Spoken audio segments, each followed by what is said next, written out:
I was still in uniform when the courtroom doors opened. Desert dust clung to the seams of my boots. A Bronze Star sat in my pocket. The war hadn't even left my blood yet. And there she was, Cassandra, hair done, pearls on her neck, her lawyer beside her like a vulture who smelled a payday. The judge adjusted his glasses. Case 1473. Cassandra Morgan versus Staff Sergeant Daniel Morgan. Petition for child support. Child support. I blinked. 2 twin boys sat behind her. I'd never seen them in my life. Not once. Not even in a photo. Yet her lawyer still like the truth weighed nothing. Your Honor, my client seeks $10,000 per month. The defendant abandoned the family for deployment. Left her to raise their sons alone. I clenched my jaw. Mr. Morgan. The judge said, "Do you contest paternity?" I didn't speak. Not yet. Her eyes met mine for the first time in 4 years. No shame, just calculation. Cold. The judge cleared his throat again. Do you have anything to say in your defense? I reached into my jacket and pulled out one sheet of paper, walked to the front, handed it to him without a word. He read it. His breath caught. He looked at her, then at me.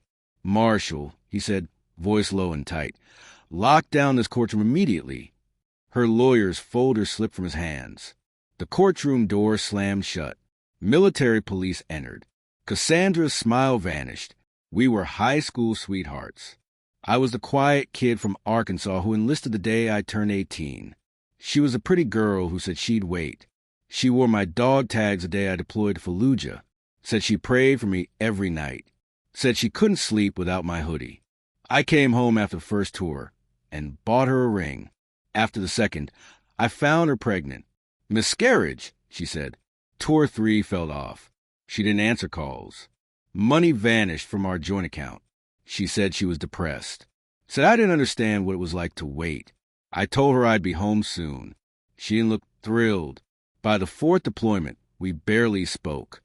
But I kept sending money, paying the mortgage, holding up my end. Because love for me was duty. But that year I learned something else. Love without truth is just a weapon. The letter came in Kandahar. Not from her, from a private investigator. Said he'd been hired anonymously.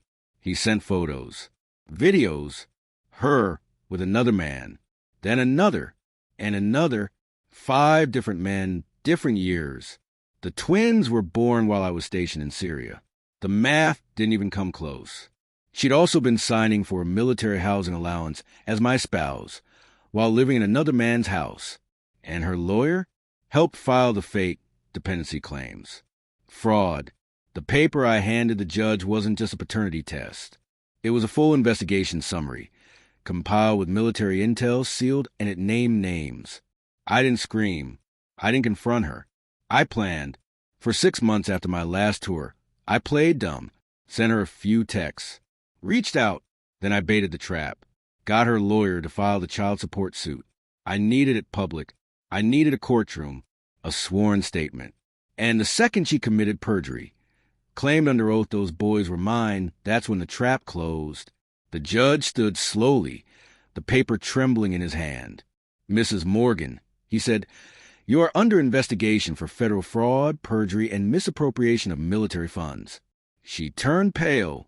"Your attorney will be disbarred, and your children, whom this man is not the father of, will be placed with their biological parent.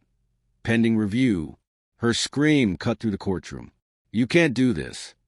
The judge didn't blink. The United States government can, and will. The MPs cuffed her. Her eyes snapped to me, wild and sharp. "You set me up." "No," I said. "You set yourself up. I just documented it." She lunged, screamed something about how I owed her everything. They dragged her out. I never looked back. People think revenge is loud, angry, but real revenge? It's quiet. It waits. It studies you like a battlefield. And when the moment comes, it strikes once. Clean. No mess. Just facts. I walked out of that courtroom with no children, no wife, no lies, just peace. And that's more than most soldiers bring home.